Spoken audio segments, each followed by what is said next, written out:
Hi everyone ಎಲ್ಲರಿಗೂ welcome to my channel. So ಇವತ್ತು ನಾನೊಂದು ಪ್ರಾಡಕ್ಟ್ ತೊಗೊಂಡಿದ್ದೆ, ಅದು ಯಾವುದು ಅಂತ ನಾನು ನಿಮಗೆ ಹೇಳ್ತೀನಿ. ಸೊ ಅದಕ್ಕೂ ಮುಂಚೆ ಇನ್ಯಾರಾದರೂ ನನ್ನ ಚಾನಲ್ನ ಸಬ್ಸ್ಕ್ರೈಬ್ ಮಾಡ್ಕೊಂಡಿಲ್ಲ ಅಂದರೆ ಸಬ್ಸ್ಕ್ರೈಬ್ ಮಾಡ್ಕೊಳ್ಳಿ. ಸೊ ತುಂಬ ಜನ ಹಾಗೆ ವಿಡಿಯೋ ನೋಡ್ತಾ ಇದ್ದೀರಾ, ಸಬ್ಸ್ಕ್ರೈಬ್ ಮಾಡ್ಕೊಳ್ದೇ, ದಯವಿಟ್ಟು ಸಬ್ಸ್ಕ್ರೈಬ್ ಮಾಡ್ಕೊಂಡು ನೋಡಿ, ಇದೇ ರೀತಿ ಸಪೋರ್ಟ್ ಮಾಡಿ. ನಾನೊಂದು ಕಡಾಯಿ ತೊಗೊಂಡಿದ್ದೆ. ಸೊ ನಾರ್ಮಲಾಗಿ ಸ್ಟೀಲು ಸಿಲ್ವರು ಎಲ್ಲನೂ ಇತ್ತು ನನ್ನ ಹತ್ರ, ಬಟ್ ಈ ರೀತಿ ಇರಲಿಲ್ಲ. ಇದು ಬಂದು ಎಲ್ರಿಗೂ ಗೊತ್ತಿರುತ್ತೆ ಐರನ್ ಕಡಾಯಿ ಅಂತ. ಸೊ ಈ ಥರ ತುಂಬಾ ಪ್ರಾಡಕ್ಟ್ಸ್ ಇದೆ, ನಮ್ಮ ವೆಬ್ಸೈಟಲ್ಲಿ ಆಗಿರ್ಬೋದು, ನಮ್ಮ ಆನ್ಲೈನ್ ಶಾಪಿಂಗ್ಸಲ್ಲಿ ಆಗಿರ್ಬೋದು. ಸೊ ಹಂಚಿದೆ, ಕಡಾಯಿ ಇದೆ, ನಿಮಗೆ ವೆರೈಟಿ ಆಫ್ ತುಂಬಾ ಪ್ರಾಡಕ್ಟ್ಸ್ ಇದೆ. ಸೊ ಹಾಗಾಗಿ ನಾನು ಕಡಾಯಿ ಇರಲಿಲ್ಲ, ಸೊ ಹಾಗಾಗಿ ಕಡಾಯಿ ತೊಗೊಂಡೆ. ಸೊ ಇದರಲ್ಲಿ ನಾವು ಅಡುಗೆ ಮಾಡ್ಕೊಂಡು ತಿನ್ನೋದ್ರಿಂದ ಹೆಲ್ತಿಗೆ ತುಂಬಾ ಬೆನಿಫಿಟ್ಸ್ ಇದೆ. ನಾನು ಹೋಗ್ತಾ ಹೋಗ್ತಾ ನನ್ನ ಚಾನಲ್ನ ಹೀಗೆ ಸಪೋರ್ಟ್ ಮಾಡ್ತಾ ಇರಿ. ಹಾಗೆ ನನ್ನ ಕೆಲವೊಂದು ಟಿಪ್ಸ್ಗಳು ನಾನು ನಿಮಗೆ ಶೇರ್ ಮಾಡ್ತಾ ಹೋಗ್ತೀನಿ. ಸೊ ಇದರಲ್ಲಿ ನಾನು ನೆಕ್ಸ್ಟ್ ಏನು ಮಾಡ್ತೀನಿ ಅನ್ನೋದನ್ನು ಕೂಡ ಹೇಳ್ತೀನಿ. ಹಾಗೆ ಇದನ್ನು ಹೆಂಗೆ ಯೂಸ್ ಮಾಡಬೇಕು ಅನ್ನೋದು ತುಂಬಾ ಇಂಪಾರ್ಟೆಂಟ್ ಆಗುತ್ತೆ. ನಾರ್ಮಲಾಗಿ ಸ್ಟೀಲು ಸಿಲ್ವರು ಕಡಾಯಿ ತೊಗೋತೀವಲ್ಲ, ಆ ರೀತಿ ಯೂಸ್ ಮಾಡೋವಂಥದ್ದಲ್ವೇ ಅಲ್ಲ ಇದು. ಹಾಗಾಗಿ ಹೇಗೆ ಯೂಸ್ ಮಾಡೋದು ಅನ್ನೋದನ್ನು ಕೂಡ ಈ ವಿಡಿಯೋದಲ್ಲೇ ನಾನು ಶೇರ್ ಮಾಡಿದ್ದೀನಿ. ಮೊದಲಿಗೆ ನಾನು ಫಸ್ಟು ನೀರಲ್ಲಿ ನೀಟಾಗಿ ವಾಶ್ ಮಾಡ್ಕೊಳ್ತಾ ಇದ್ದೀನಿ. ಸೊ ಇದನ್ನು ಎಷ್ಟು ನಾವು ಜೋಪಾನವಾಗಿ ನೀಟಾಗಿ ಇಟ್ಕೊಳ್ತೀವೋ ಅಷ್ಟು ನೀಟಾಗಿರುತ್ತೆ. ತುಂಬಾ ವೆಯ್ಟ್ ಇತ್ತು ಗೈಸ್, ಸಕ್ಕತ್ತಾಗಿದೆ ಕ್ವಾಲಿಟಿ ಮಾತ್ರ. ಇದ್ರ ಲಿಂಕ್ ಬೇಕು ಅಂದರೆ ಲಿಂಕ್ ಅಂತ ಕಮೆಂಟ್ ಮಾಡಿ, ನಾನು ಲಿಂಕ್ ಹಾಕ್ತೀನಿ ಡಿಸ್ಕ್ರಿಪ್ಷನಲ್ಲಿ. ಮೊದಲಿಗೆ ನಾವಿಲ್ಲಿ ಫಸ್ಟು ನಾನು ಸ್ಕ್ರಬ್ ಮಾಡ್ಕೊಳ್ಳೋಣ ಅಂತ ಅಂದ್ಕೊಂಡು ಸಾಫ್ಟ್ ಲಿಕ್ವಿಡಲ್ಲಿ ನಾನು ವಿಮ್ ಜೆಲ್ಲಲ್ಲಿ ನಾನು ಇದನ್ನು ನೀಟಾಗಿ ವಾಶ್ ಮಾಡ್ಕೊಳ್ತಾ ಇದ್ದೀನಿ. ಯಾವುದೇ ರೀತಿ ಸೋಪ್ ಎಲ್ಲ ವಿಮ್ಮು ಎಕ್ಸೋ ಎಲ್ಲ ಇರುತ್ತಲ್ಲ ಅದೆಲ್ಲ ಹಾಕೋದಕ್ಕೆ ಹೋಗಬೇಡಿ. ಏನು ಲಿಕ್ವಿಡ್ ಇರುತ್ತೋ ಅದರಲ್ಲಿ ನಾನಿವಾಗ ನೀಟಾಗಿ ವಾಶ್ ಮಾಡ್ಕೊಳ್ತಾ ಇದ್ದೀನಿ. ಸೊ ನಾನು ಸಾಫ್ಟ್ ಸ್ಕ್ರಬ್ನ ತೊಗೊಂಡಿದ್ದೀನಿ. ಸೊ ಇಷ್ಟೇ ಸಾಕಾಗುತ್ತೆ, ನೀಟಾಗಿ ವಾಶ್ ಮಾಡ್ಕೊಳ್ಬೇಕು ಇದು. ಸೊ ಹೊಸ್ದಾಗಿ ಬಂದಿರುತ್ತೆ ಅಲ್ವಾ, ಸೊ ತುಂಬ ಜನ ಮುಟ್ಟಿರ್ತಾರೆ ಪ್ಯಾಕಿಂಗಲ್ಲೆಲ್ಲ, ಕ್ಲೀನಾಗಿರ್ಬೇಕಲ್ವ ನಮಗೂ. ಸೊ ಹಾಗಾಗಿ ನೀಟಾಗಿ ಇದನ್ನು ವಾಶ್ ಮಾಡಿಕೊಂಡೆ. ಸೊ ಇವಾಗ ನೀವು ನೋಡ್ತಾ ಇರ್ಬೋದು ಎಷ್ಟು ಚೆನ್ನಾಗಿ ಕಾಣಿಸ್ತಾ ಇದೆ. ಒಂದು ಸೆಕೆಂಡ್ ಸ್ಟೆಪ್ ಏನಂತ ತೋರಿಸ್ತಾ ಇದ್ದೀನಿ. ಸೆಕೆಂಡ್ ಸ್ಟೆಪ್ಪಲ್ಲಿ ಏನಂತ ಅಂದರೆ, ಈ ರೀತಿ ನೀಟಾಗಿ ಡ್ರೈ ಬಟ್ಟೆಯಲ್ಲಿ ಇದನ್ನು ಈ ರೀತಿ ಒರೆಸ್ಕೊಳ್ಬೇಕಾಗುತ್ತೆ. ಎಷ್ಟು ಚೆನ್ನಾಗಿ ಇದನ್ನು ನಾವು ನೀಟಾಗಿ ಇಟ್ಕೊಳ್ತೀವೋ ಅಷ್ಟು ನಮಗೆ ಬಾಳಿಕೆ ಬರುತ್ತೆ. ತುಂಬ ವರ್ಷ ಇದನ್ನು ಯೂಸ್ ಮಾಡ್ಬೋದು, ಯಾವುದೇ ರೀತಿ ಹಾಳಾಗೋದಿಲ್ಲ. ಸೊ ಥರ್ಡ್ ಸ್ಟೆಪ್ ಏನು ಬರುತ್ತೆ ಅಂತ ನಾನು ನಿಮ್ಗೆ ಹೇಳ್ತೀನಿ, ಎಲ್ಲೂ ಸ್ಕಿಪ್ ಮಾಡೋದಕ್ಕೆ ಹೋಗಬೇಡಿ. ಸ್ಟೆಪ್ ನಾನು ತೋರಿಸ್ತಾನೇ ಇದ್ದೀನಿ. ಸೊ ಥರ್ಡ್ ಸ್ಟೆಪ್ಪು ಸ್ವಲ್ಪ ಅಡುಗೆ ಎಣ್ಣೆನ ಹಾಕ್ತಾಯಿದ್ದೀನಿ. ಅಡುಗೆ ಎಣ್ಣೆನ ಹಾಕ್ಬಿಟ್ಟು ಈ ರೀತಿ ಸ್ಪ್ರೆಡ್ ಮಾಡಬೇಕು. ಕೈಯಲ್ಲೇ ಸ್ಪ್ರೆಡ್ ಮಾಡಿದ್ರೆ ಇದು ಚೆನ್ನಾಗಿ ನಮಗೆ ನೀಟಾಗಿ ಎಲ್ಲ ಕಡೆ ಸ್ಪ್ರೆಡ್ ಆಗಿದೆ ಅಂತ ಗೊತ್ತಾಗುತ್ತೆ. ಸೊ ಹಾಗಾಗಿ ನಾನು ಕೈಯಲ್ಲೇ ಮಾಡ್ತಾಯಿದ್ದೀನಿ. ನಿಮಗೆ ಬ್ರಷ್ ಇದ್ದರೂ ಕೂಡ ಬ್ರಷಲ್ಲಿ ನೀವು ಕೂಡ ಅಪ್ಲೈ ಮಾಡ್ಬೋದು, ಬಟ್ ಕೈಯಲ್ಲಾದರೆ ಕಂಫರ್ಟಬಲ್ ಆಗುತ್ತೆ ಅಂತ ನಾನು ಕೈಯಲ್ಲೇ ಅಪ್ಲೈ ಮಾಡ್ತಾ ಇದ್ದೀನಿ.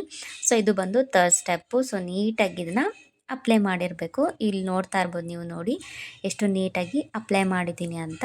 ಸೊ ಫೋರ್ತ್ ಸ್ಟೆಪ್ ಏನಿದೆ ಅಂತ ಅಂದರೆ, ಇದು ಲೋ ಫ್ಲೇಮಲ್ಲೇ ನಾವಿವಾಗ ಈ ಕಡಾಯಿನ ಬಿಸಿ ಮಾಡಿಕೊಳ್ಬೇಕು.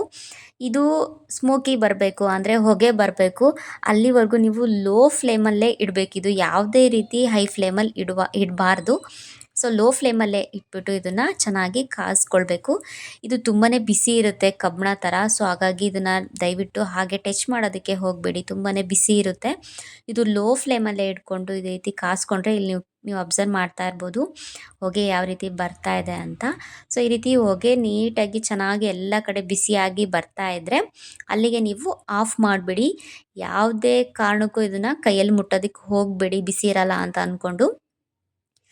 ಅಥವಾ ನೀವು ಲೋ ಫ್ಲೇಮಲ್ಲೇ ಇಟ್ಬಿಟ್ಟು ಗ್ಯಾಸ್ ಆಫ್ ಮಾಡಿ ಗ್ಯಾಸ್ ಮೇಲೆ ಬಿಡಿ, ಅಥವಾ ಬಟ್ಟೆಯಲ್ಲಿ ಇಟ್ಕೊಂಡು ಕೆಳಗಡೆ ಇಡಬೇಕಾಗುತ್ತೆ. ತುಂಬಾ ಬಿಸಿ ಇರುತ್ತೆ. ನಾರ್ಮಲಾಗಿ ನಾವು ಕುಕ್ಕರೆಲ್ಲ ಇಳಿಸ್ಬಿಡ್ತೀವಿ, ಸ್ಟೀಲ್ ಕುಕ್ಕರು ಕಡಾಯಿ ಎಲ್ಲ ಇಳಿಸ್ಬಿಡ್ತೀವಿ. ಸೊ ಇದು ತುಂಬಾ ಬಿಸಿ ಇರುತ್ತೆ. ಸೊ ಅಷ್ಟೇ ಅದು ಸ್ಟೆಪ್ಸು.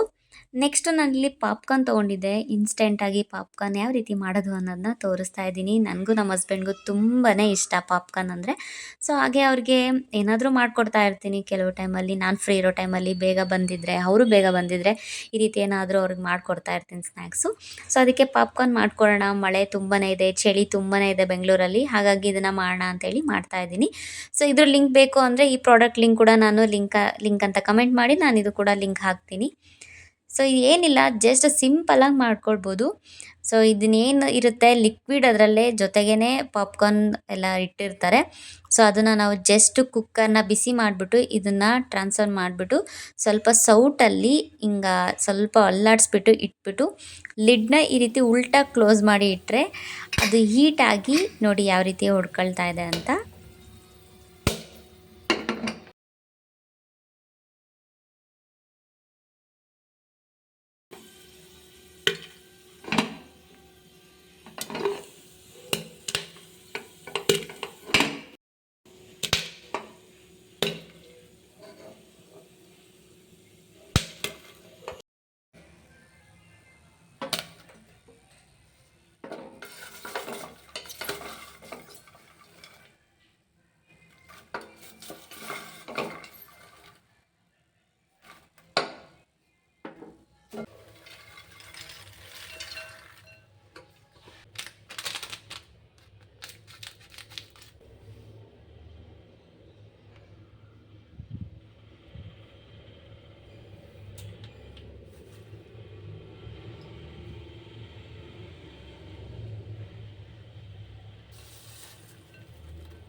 ಇದು ಪಾಪ್ಕಾರ್ನ್ ಜೊತೆ ಕ್ರೀಮ್ ಆ್ಯಂಡ್ ಚೀಸಿ ಫ್ಲೇವರ್ ಆಗಿರೋದ್ರಿಂದ ಇದೊಂದು ಪೌಡರ್ ಕೊಟ್ಟಿರ್ತಾರೆ. ಸೊ ಇದನ್ನು ಕಟ್ ಮಾಡಿ ಹಾಗೆ ಇದ್ರ ಮೇಲೆ ಹಾಗೆ ಹಾಕ್ಕೊಳ್ಳೋದು ಅಷ್ಟೇ. ಫ್ಲೇವರ್ ತುಂಬಾ ಚೆನ್ನಾಗಿರುತ್ತೆ, ಸಕ್ಕತ್ತಾಗಿರುತ್ತೆ. ಇದನ್ನು ಮಿಸ್ ಮಾಡದೆ ಒಂದ್ಸರಿ ಟ್ರೈ ಮಾಡಿ, ತುಂಬಾ ಟೇಸ್ಟ್ ಇರುತ್ತೆ.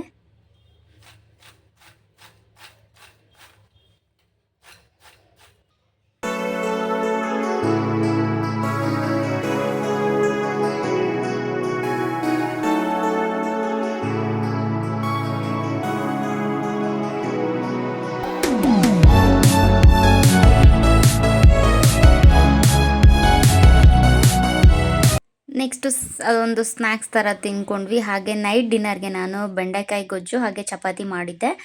ಇದು ತುಂಬಾ ಟೇಸ್ಟ್ ಇತ್ತು. ಇದು ಫಸ್ಟ್ ಟೈಮ್ ನಾನು ಈ ರೀತಿ ಟ್ರೈ ಮಾಡಿದ್ದು, ತುಂಬಾ ಟೇಸ್ಟ್ ಇತ್ತು. ಸೊ ಈ ರೆಸಿಪಿ ನಾನು ನೆಕ್ಸ್ಟ್ ವಿಡಿಯೋದಲ್ಲಿ ಶೇರ್ ಮಾಡ್ತೀನಿ. ಹಾಗೆ ಒಂದು ಕ್ಲಿಪ್ಪಿಂಗ್ ತೊಗೊಂಡೆ ಅಷ್ಟೇ. ನೆಕ್ಸ್ಟ್ ಮಾರ್ನಿಂಗ್ ನಾನು ಆಫೀಸ್ ಕೂಡ ಹೋದೆ. ಹಾಗೆ ಆಫೀಸ್ ಮುಗಿತಾ ತುಂಬಾ ಟಯರ್ಡ್ ಆಗ್ತಿತ್ತು. ಹಾಗೆ ಏನಾದರೂ ಸ್ನ್ಯಾಕ್ಸ್ ತಿನ್ನಬೇಕು ಅಂತ ಅನ್ನಿಸ್ತಾ ಇತ್ತು. ಹಾಗೆ ಪಿಜ್ಜಾ ಹಾಗೆ ಜ್ಯೂಸ್ ತರಿಸಿದ್ರು, ಅದ್ರ ಜೊತೆ ಐಸ್ ಕ್ರೀಮ್ ಕೂಡ ತರಿಸಿದ್ರು. ಸಕ್ಕತ್ತಾಗಿತ್ತು, ತುಂಬಾ ಟೇಸ್ಟ್ ಇತ್ತು ಪಿಜ್ಜಾ. ಹಾಗೆ ಇದು ಕೂಡ ಐಸ್ ಕ್ರೀಮ್ ತುಂಬಾ ಚೆನ್ನಾಗಿತ್ತು. ಇದು ಯಾವ ಐಸ್ ಕ್ರೀಮ್ ಅಂತ ಗೊತ್ತಿದ್ರೆ ಕಾಮೆಂಟ್ ಮಾಡಿ. ನನಗೆ ಗೊತ್ತು, ಬಟ್ ನಾನು ಹೇಳ್ತಾ ಇಲ್ಲ ಅಷ್ಟೇ. ಸೊ ಗೊತ್ತಿದ್ರೆ ಕಾಮೆಂಟ್ ಮಾಡಿ.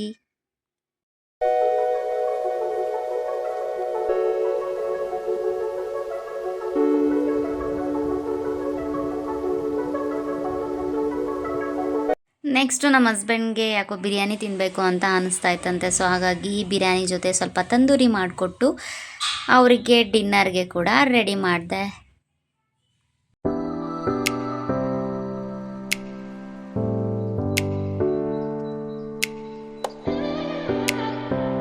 ಓಕೆ, ಇಲ್ಲಿಗೆ ಈ ಒಂದು ವಿಡಿಯೋನ ಎಂಡ್ ಮಾಡ್ತಿದ್ದೀನಿ. ನೆಕ್ಸ್ಟು ನಾನು ನಿಮಗೊಂದು ಹೊಸ ವಿಡಿಯೋದಲ್ಲಿ ಸಿಗ್ತೀನಿ.